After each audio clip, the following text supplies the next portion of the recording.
Welcome to the VET S.O.S podcast. Remember, don't drown to see a transition. Grab the VET S.O.S lifeline. We're proud to be brought to you by the Who You Know Network and proud members of the Parade Deck community.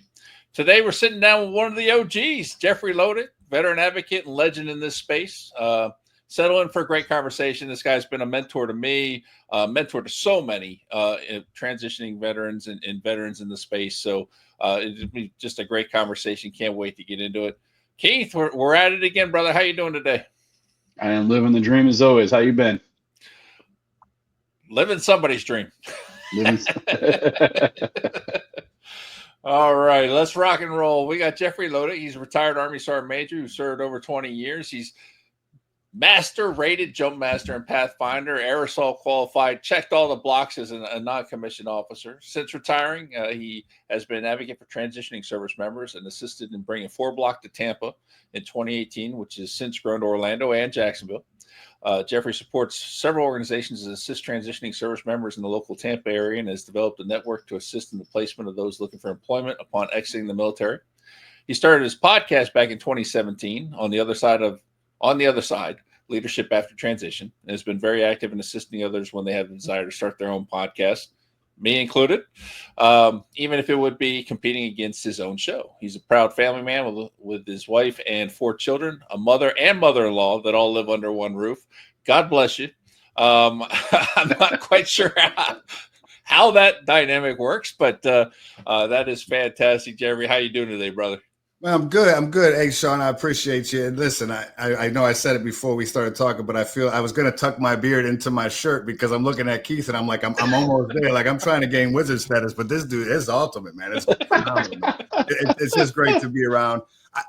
Before we actually start and get into all this stuff, I got to tell you how proud I am of you. I mean, obviously, I've been with you since the beginning, but I've just watched you. Consistency and all the things that you tell podcasters and content creators to come up with and it'll happen, right? But I've watched you go from I want to say when it first started there was like 5 people that jumped on the VET S.O.S a group page and all that stuff, or not group page but the LinkedIn page, and now you're over 5,000. And I mean you're doing God's work, bro, and I love what you're doing and I support it in any way I can, and I love it, bro. I love it. Well, thank you, and thank you for being there from the beginning. I mean, you and oh my God, I just drew a blank. Oh, I'm gonna be in so much trouble. Oh, Enrique, we're 2 of the first people I talked to when the idea to start the podcast came up, and both of you have been huge supporters, great mentors, just fantastic advice, and just love all the support that you've given me over the years and everybody. I mean, anybody who crosses paths with you, has nothing but high praise for everything you've done for them. So it's great to finally have you on here. I'm not quite sure why it took us till season 5 to do it, but hey, whatever. Yeah, life happens, and man, maybe it's a good time because I've watched what you've done. What you did got you to 5K, right? So I mean, maybe my presence alone will get you 5K more. I doubt it. There you go. It's not, but nonetheless, it's really nice. I mean, everything comes in time, right? It's the right time, and this is it. So I'm excited to be here. I love it, bro. That's fantastic. So tell us about the transition. How did your transition go? I don't want to get into a long story because it comes quick, but I got to be honest with you. So, you said I was a sergeant major, and I just want to clear it up for all the real sergeants major out there that get a little bit frustrated with me. So I was not a sergeant major. I was in a sergeant major billet. I retired as a master sergeant, right? But obviously I still have people that call me sergeant major to this day. It is what it is. I didn't join for a rank, but I will tell you, when I got out, I was a little different than a lot of folks. I didn't really necessarily have an idea of what I wanted to do, but I wasn't concerned about it. I mean, at that point in time, I was kind of I want to do a business. I want to do some things. I was willing to do some stuff to try it out. So to be honest with you, I didn't have a care in the world because I knew I'd get a job. And I've talked about transition so much that I still understand, like I'm probably going through more right now than I did then. And I'll get to that part. But the reality of it all is transition isn't employment. I mean, a lot of people want to think about it because it's significantly important, right? And so when you're in the military for, I don't care, 1 year, 8 years, 30 years, it doesn't matter. You have an obligation to yourself and your family. So the stress is what next? How am I going to get some level of income, right? So you're pushing to get that, which is understandable, right? But the reality is transition is so many other things. I mean, employment is a thing, but I've watched man, so many of my friends, getting divorces. I mean, I've lost friends to suicide. I mean, there's things, and it's not employment related, right? There's stresses that we put on each other. It's just a lot, right? So I say that to say, I didn't have much of a concern.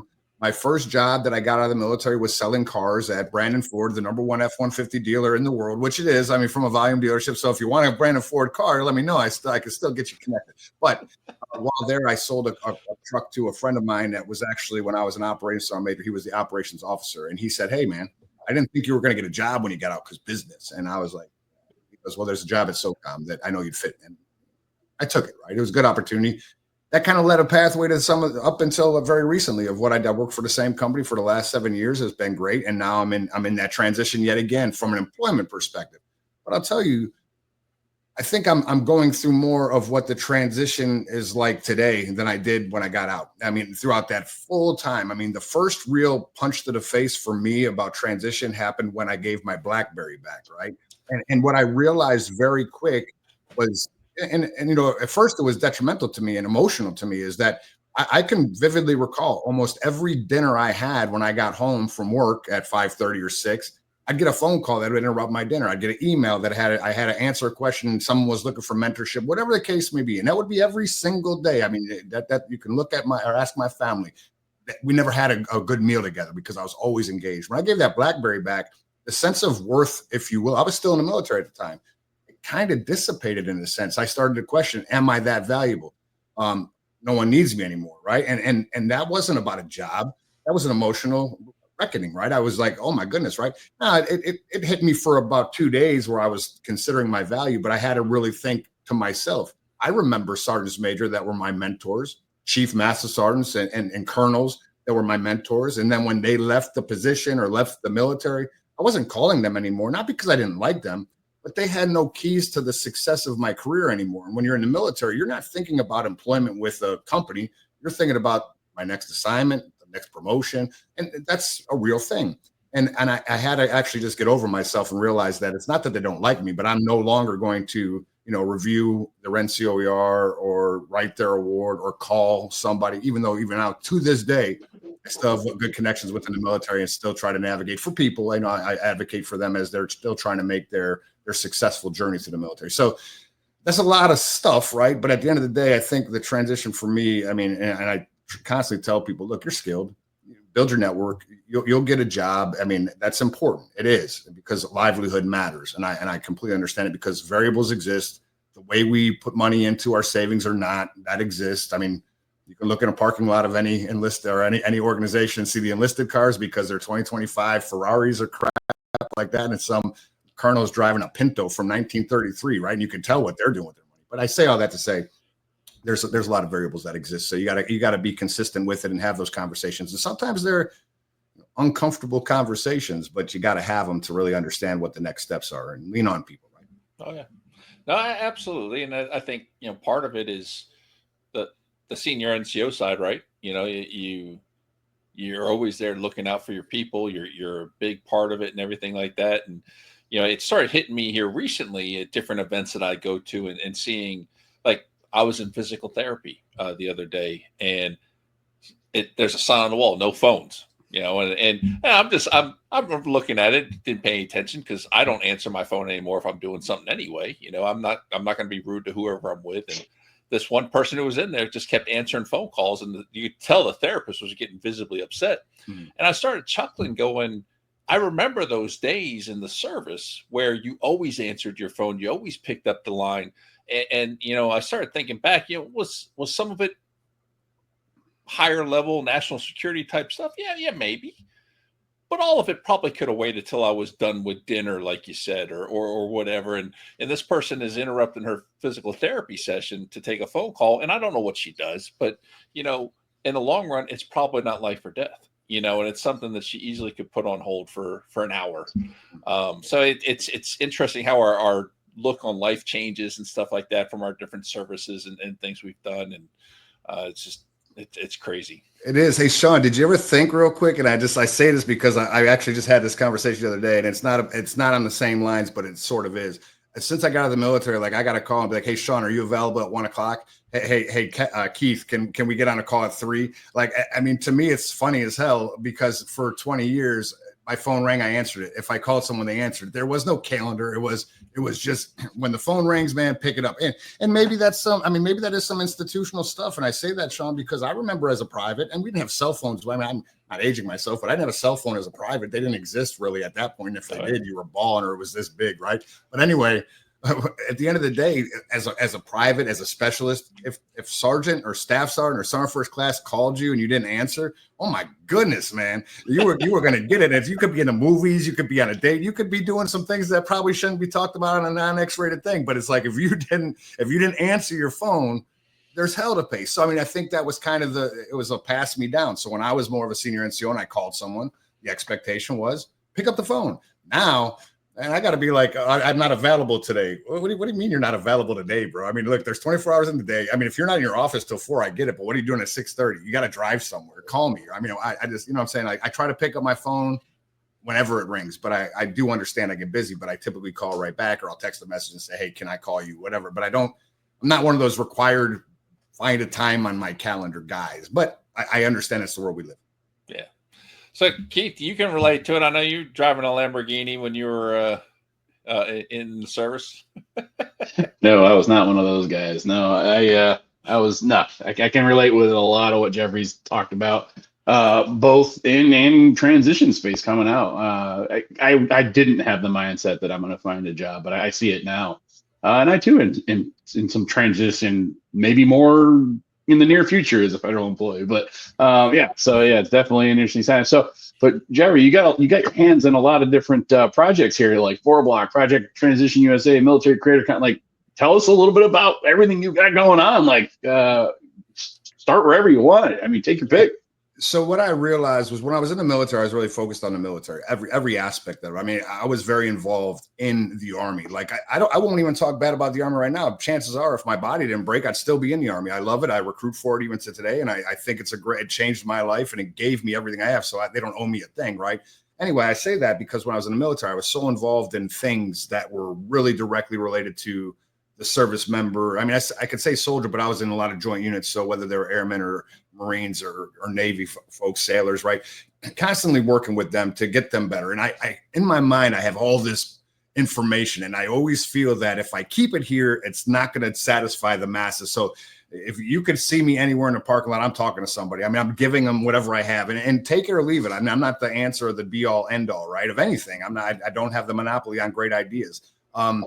But when I transitioned, what I realized real quick is that I didn't know what I wanted to be when I grew up. I knew I wanted to speak professionally. I knew I wanted to impact lives and still have a purpose for what I was doing in life and all of those things that mattered to me.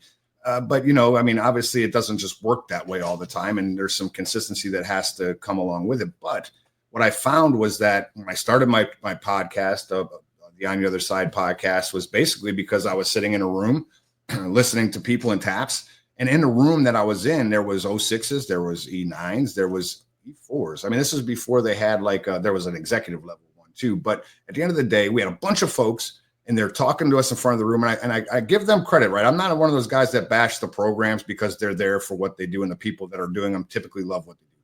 But it's not a be all end all one size fits all type scenario and conversation. So I'm in there with E4s with their spouses. And they're talking about stuff that doesn't relate to them. And then when they are talking about stuff that relates to them, the spouse is so confused. The member's like, look, I'm just trying to check a block, whatever the case may be. And I just realized there was a lot of questions. So I said, man, I'm going to create this podcast and start interviewing people that have transitioned that are my friends, right? So, I mean, early on, I had a lot of great guests that I loved, right? And then as time went on, I got people that were like, I'm really interested in what you're doing, and I'd like to jump on and give my story. And that was really fun for me. And I learned a lot from listening, right? More so than what I was going through. I say that because it started to, as I had more guests, listen to more things, I was amazed by what everyone was doing. Because, I mean, you know, when you were transitioning, especially depending on where you're at in your career, you could be a project manager, you could be an operations manager, you could be a vice president of whatever the case may be. And there's I don't want to say that there's these places that you just put into, but it's what people know. And that's where people start to look, is the operations manager positions, because you got to be a leader. And I was an operations guy in the Army or whatever the case may be. So that's where people go. But having conversations, I was just amazed that some jobs even existed. I was like, you get paid to do that? Man, I got to find that job, right? But with that, it just opened my eyes to all of the amazing people that were doing amazing things. And back when I was retiring in 17, Tampa was growing in the transition stuff. There wasn't a lot of programs at that moment that were really helping transitioning veterans. So I drove to San Antonio because that was Mill City, USA. While I was on transition leave, I drove to San Diego to see what the Navy was doing. I went up to Washington State, which was a really cool ride, not really useful in that regard, but went to New York City, went to Atlanta. I stopped in Philly and kind of just trying to understand what was there. And then when I got back to Tampa, there's a guy named Pete Bloom. He's a part of Transition USA, Project Transition USA, along with Nancy Lane. They were in conversation with Roger Rowley up in Atlanta about FourBlock. They were talking about bringing it down here. I talked to Pete. He was like, I'd love for you to be part of that. And so we did it. Through that, we met Mike Abrams, and it's a transition program that really kind of set roots, and it gave some people some options. Then you have like the Hiring Our Heroes and the Commit Foundation, all these, the Honor Foundation, all these great programs that are, sponsored by or with different organizations, whether it be SOCOM related or whatnot. They just started to pop up, and it was great. To me, Tampa, Florida today is one of the more transition friendly places because of all the options that are local. They don't have to do it online, virtual. They can do it right here. So with that, I started to get really connected in that space. And I, don't get me wrong. I'm not looking to capitalize on that. And I don't mean that negatively. Do it. It's a business. If it's a business that there's a supply, demand, a need, and all that stuff, I just like doing it because really it gives me a sense of purpose. When everything else is crazy over here, I know that my phone's going to ring and I'm going to get a call from Sean and say, or not just Sean, but hey, I saw your podcast. I'm thinking about starting one. Can we talk? Yeah, let's start. And what I also realized, Keith, was I don't have a monopoly on transition.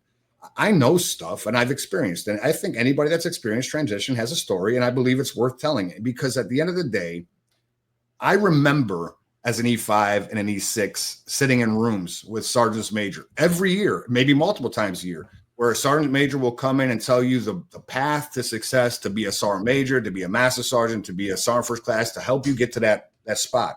And I can vividly recall that there was a lot of overlap from those people. But what stood out to me the most was experiential conversation is what I got. So this sergeant major says, you got to be a jump master or you're not going to make it. And this sergeant major says, you got to go to battle staff or you're not going to make it. And that's because that's how they made it. And I don't knock them for that. That's how they made it. And you get to choose, some of the things. It's like a buffet of things. You walk in, I don't want the pho, but I do want the steak, and you can do that. And it's not for everybody. But I say that because back in 2017, LinkedIn was just starting to populate. There were transition stories, depending on who you were. But when I got on there was very, very quiet. But then it started to populate. And it's been great. And I don't have an issue with anybody that starts a new thing and gives some advice from their experience, because it's their experience and they can share it. And someone feels what they feel. Just because I don't feel it doesn't mean it doesn't exist, right? Yeah. So I just started getting really involved in these programs and really staying engaged and watching as LinkedIn's grown. If you don't know the numbers, I think there was like 100. Don't quote me, so don't fact check this stuff, but it's very close, right? Like back in 2012, when Project Transition USA did start, there was only like 172 million people on LinkedIn. I say only, that's 172 million is a large population of people globally. That wasn't a very large veteran population, but today we're at 1.5 billion people globally. So look at the numbers in a 13-year time span where it went from 172 million to 1.5 billion. And organizations like Project Transition USA, who do things freely. Nancy Lane is a saint. She starts doing it on McDill, and she's done it at multiple locations, but it's a monthly thing, free of charge. She helps. They've helped over 6,000 veterans. They just did their 133rd class. And it's great. And whenever I get to pop in to give a little bit of a tip here and there, I do, and I'm brought back regularly to talk, but I also, volunteer when I can. And those are organizations there's people doing that stuff. Again, I don't have the monopoly on the 200,000+ transitioning service members that happen every day. So if you look at my followership and you look at Sean's followership, well, neither one of us have 200,000. And even at that, those 200,000 aren't on LinkedIn. So every year there's more people, and some go this way and stay away from LinkedIn because they're not looking for professional stuff, and maybe they have their path lined out for them. But at the end of the day, I told Sean this, me and Sean can read this book. I'll read it. He reads it, record it, throw it out there. Same book, same content, different voices. Someone wants to hear it from me. Some of it want to hear it from Sean. Why in the hell would I be mad that Sean is impacting people and changing lives just because his voice is different, right? So the bottom line is that's why I help Sean. I mean, I can compete all day long in the transition space. I don't. I just provide the information that I have and realize that not everybody's coming to me to get the knowledge, right? That's a lot of words right there, guys. I just want to let you know I just used the first time in like 48 minutes, man. Yeah. But what I love about you and what you just said is it's an approach we should all take, because ultimately we're just trying to help the people coming out behind us. And it's just like still being a senior NCO. You cared about your soldiers, you help them, you guide them, you mentor them, you train them, and you send them on their way. And it's funny that I have a horrible memory. And I couldn't tell you the day, but I can tell you that I was leaving Fort Stewart on 144, going back to Richmond Hill where I lived. And you and I were talking on the phone. It was the first time we talked. I'm driving. I pulled over to the side road where that leads to the campground. And I was writing some stuff down that you were telling me. I don't know why. Well, I think I know why. I remember specifically having that conversation with you. But,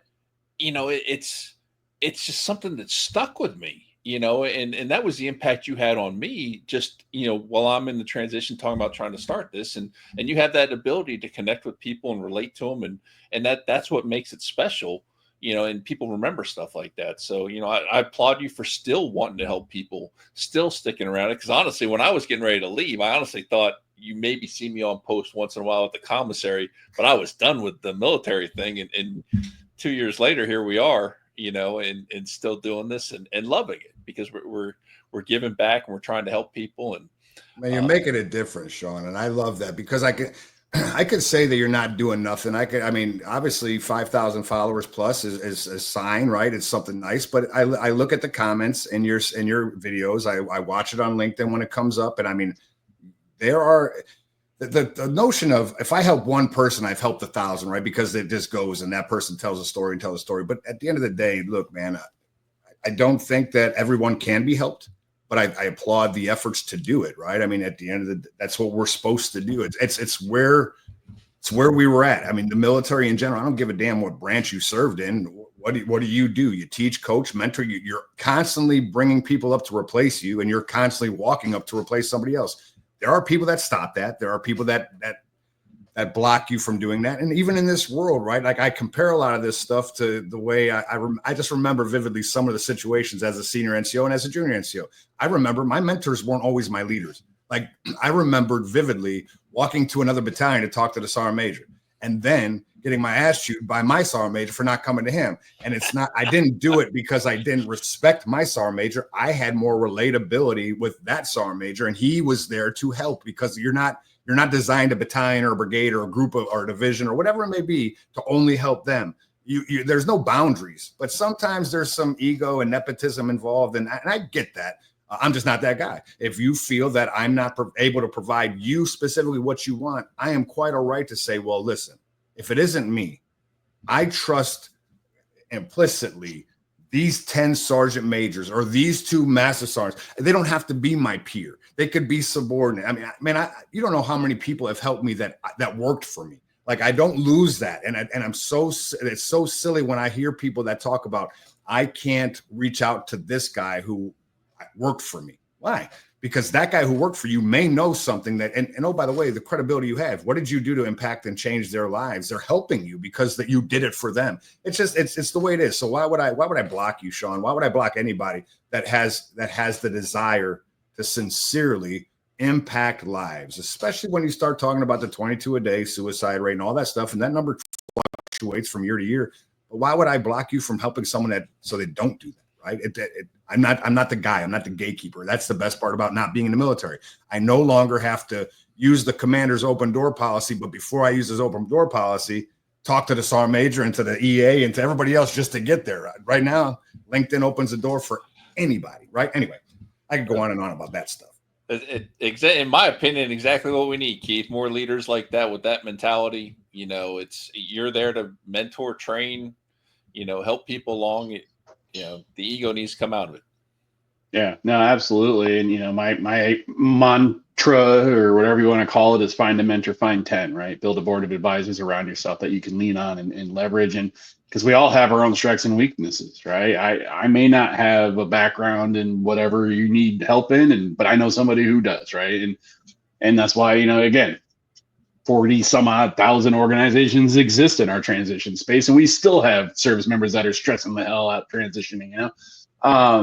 No, it's you're hitting everything on the head. And again, I'll even just quickly touch on, I mean, not everybody in our space is cooperatively accepting of the community, if you will. But all that to say, so what would you say? You said something earlier, right? Like, I didn't know what I wanted to be when I grew up, and that's probably, I think, one of the biggest issues for our transitioning service. I did know what I wanted to be, and then I couldn't be it. I was told flat out, you can't do this. So then I had to figure out all over again what I wanted to be. I had to come up with a new thing to become. All that to say, when you come across somebody who's having that existential crisis and transition, what advice do you give them? How do you kind of help them through that process of finding themselves? So, Keith, it's interesting. I became a genius one day while talking to my daughter. My daughter's 19 right now, and it was probably a year and a half ago. And we were just having a conversation because I know that there's certain parents in the world that say, listen, you're going to be a doctor. From the time you're 6, you're going to be a doctor. At 9, at 12, you're just going to be a doctor. And that's what they end up doing. And good on them. And I'm not knocking that, because there's some great doctors that have been doctors since they were 6, right? I'm not that guy. I mean, I didn't want anybody to shape me. I wanted to find my way and my path. And of course, if I fell or got knocked back, I expected it. And I received from my father some great advice and some things that go along the way. And then more importantly, that hard love where it's like, hey, suck it up, dude, fix it, right? That stuff. But while I was talking to my daughter one day, she was talking about, she was confused at what she wanted to do. Like, she was at the precipice, right? The decision of, do I go to college? What do I study? Blah, blah, blah, all these things. And I kid you not when I say this, no one had ever said this to me before, but it kind of just clicked in my brain, and I've stuck with it. Who do you want to serve? And if you can answer that question, who or what do you want to serve? This is not just my daughter. This is you and Sean and anybody that's listening right now. Who do you want to serve? Now, from that point, now you can start to make a path forward. Doesn't matter what you want to be, because let's just say, I want to serve. I want to be like, I want to serve pets. Okay. I'm really into dogs and cats and whatever the case would be. And I want to serve them. Okay, cool. Now you can go online and look up jobs that do that. Right. And then you get to make a decision of, well, how much money do I want to make in order to live a lifestyle in which I want to live? Right. Well, now you have to look at those careers and see what the dollars amount are that line up. You have to be a veterinarian because you want to make X amount of dollars, or is there something that's below that you could make because that would give you a comfortable sense of living, right? But you get to see the jobs that exist after you find out who or what you want to serve. So I just tell people, what is it? Well, I mean, if money is your driving object, that's cool. I'm not going to tell you don't do that. But at the end of the day, that's a really bad thing to be driving towards. Not a bad thing to aim at. Don't get me wrong. But the problem with money and that being your motivating factor is when you have it, everything's good. And when it goes away, you know the response. The result is I don't have it now. I have to do whatever I can to make it back up. And people end up doing some nefarious stuff sometimes, and then actually they end up doing some things that are probably negative, right? And just to their lives in general. So if you find out who or what you want to serve, now you lay that out. Now I can look at the careers that align with that, and then I can see if that aligns with the skill set that I possess based on my time in the military, or based on my volunteer time, based on whatever it is. I can now start to look. I mean, we're not talking about an 18-year-old kid when I'm having this conversation, though you can kind of equate it that way. But I also know that, like, I was an IT guy, I was a radio operator in the military. I will tell you, I'm not a phenomenal technician. I know this about me, right? I mean, it's been years since I've touched radios. So I'm not going to go look out for a job that has to be technical in nature. I'm not going to go out there and pretend that I'm the smartest guy in the room. I know where I fit. I understand that I enjoy engaging with people. I understand that I like to connect people. So what jobs are there that equal that? But first, who do I want to serve? Do I want to continue to give back into the military space? So is that in the veteran space? Is that in the current space in the government contracting world? Is that to touch the lives of the people that are still serving? Because, oh, by the way, like many of you, I still have people that are in the military that worked for me, and I care about them, right? So when I look at what I'm doing from a government contracting perspective as a business development guy or whatnot, I know that whatever company I'm with, I want to be great, because I understand that this guy and this girl and these people are in a place where they're going to be put in harm's way, and our product or our service is going to make it easier for them to not have to worry about that, because I care about it that much. So that I've made those decisions of who I want to serve. And I think that if we can get people to actually concentrate on that, the rest will follow, because now you go from not knowing what you don't know and having all of the noise. I could be an operations manager at this company, even though they're all different, because companies vary from job to job or from cell to cell or from product to product, right? To understanding who I want to serve. And now I can look through the careers that exist. Do I still want to climb a corporate ladder? Am I satisfied with a mid-range job? What monies do I need? There's a lot of questions that you can start putting into it, but start with who you want to serve or what you want to serve. And I promise you, everything will kind of clear itself out, and you can kind of eliminate some of the noise, find some focus, be intentional with your networking, and really engage and start moving forward. Because, well, anybody that's been in the military, and I don't care if you were sergeant major or private, you've been taught something at some point, and usually it's engaging in some manner, right? Intentional movements, right? I mean, obviously there's some other things that you gain along the way from the experience, but you've been taught some basic foundational fundamental things that I don't think go away just because you left the military. It actually probably makes you a little bit more prone to success than a lot of other folks. You know what I mean? That's just my opinion, right? Yeah, no, I totally agree with it. So, I mean, I frame mine a little bit differently. You know, I ask folks, you know, if you found the perfect job, which doesn't exist, what would you be doing? Right? What would the work look like? You know, but yeah, no, I love that take. In fact, I might even steal it if you don't mind, and incorporate it in the other questions of my tool belt. But, you know, but again, we're all here to share the space, you know, so. No, this has been an awesome episode, Jeffrey. Unfortunately, we are at time. We're actually, I think, a little over time, but so we do have to wrap this up. But no, it was great having you on the show, and thank you for all the things you're doing for our military community, both volunteer, professional, you name it. You're engulfed in it, and you're the real deal for sure, brother. So with that said, for all the folks listening and tuning in, how can folks reach out to you? How can they get in touch with you? And I'm on LinkedIn. I live on LinkedIn. Also, other social media platforms that, I mean, I'll look at it from time to time. But if you hit me up on LinkedIn, chances are seconds, not minutes, seconds. I'll respond and say I'll get back to you or whatnot. I mean, I live on LinkedIn, so that's where it's at. That's scrolling on the bottom of the screen. Plus, I'm the only Jeffrey Lodick you'll ever find. Well, my son's a Jeffrey Lodick, but he's not on LinkedIn yet. Man, I'm telling you, there's too many uncanny connections. We're both from New York. We're both Bills fans. We both got the beards. And we're both I'm the only Keith Cassant in the entire world. So it's just trippy. Yeah. And we're both best friends. All right, guys. Well, we do have to wrap this up, which breaks my heart. But on behalf of the entire VET S.O.S family, we'd like to thank everyone for joining us today. VET S.O.S is growing and expanding. You can follow us on all the social media platforms. Make sure to check out all 3 of our shows and follow us and subscribe to us wherever you get your podcasts from. We're on YouTube, Reach Across America, The Parade Deck, and all those other goodies that are out there. And as always, remember, don't drown in the sea of transition. Grab the VET S.O.S lifeline.